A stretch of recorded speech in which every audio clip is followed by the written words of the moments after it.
Day number 86, 100 Days Journey for our CHCJC 45th anniversary. Our text for today will be on John chapter 6, verse 35. And Jesus said unto them, I am the bread of life. He that cometh to me shall never hunger, and he that believeth on me shall never thirst.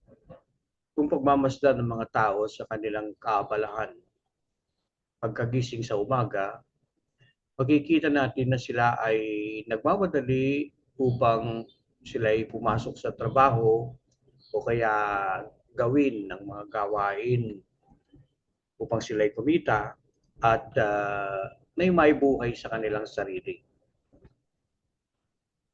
Sila ba ay parang nasilo na sa paikot-ikot na rutina na kanilang ginagawa araw-araw? Pagkakaiba man ang uri ng pagkilos at ginagawa, ang katotohanan ay tunay na nakakaranas din sila ng kapaguran. Ngunit para mabuhay sa mabilis na sistema ng mundo, pipiliting humabol, pipiliting maabot at ang nakakapagod at ulit-ulit na rutina. May mga mapapalad na hindi na kailangang kumayod para sa kanilang kakainin, ngunit mayroon din naman silang gutom at uhaw sa ibang kaparaanan. Sa pagpapakilala ng Panginoong Hesus na siya ang tinapay ng buhay, kanyang ipinapakilala ang kanyang sarili sa kasapatan na kanyang hatid sa sino mang tutugon sa kanyang panawagan. Ang sino mang makasumpong ng tinapay ng buhay ay hindi na magugutom at hindi na rin mauuhaw. Pinapaniwalaan mo ba ito, kaibigan? Tanging ang Panginoong Hesus lamang ang makakapagbigay ng pagpupuno sa nararanasan mong pagkukulang sa iyong buhay.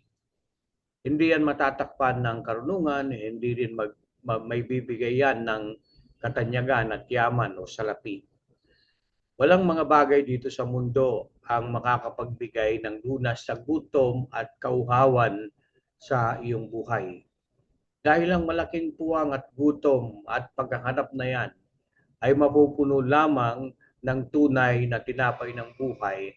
At yan ang Panginoong Hesus. Araw-araw ay may hatid na pagpapala ang Diyos.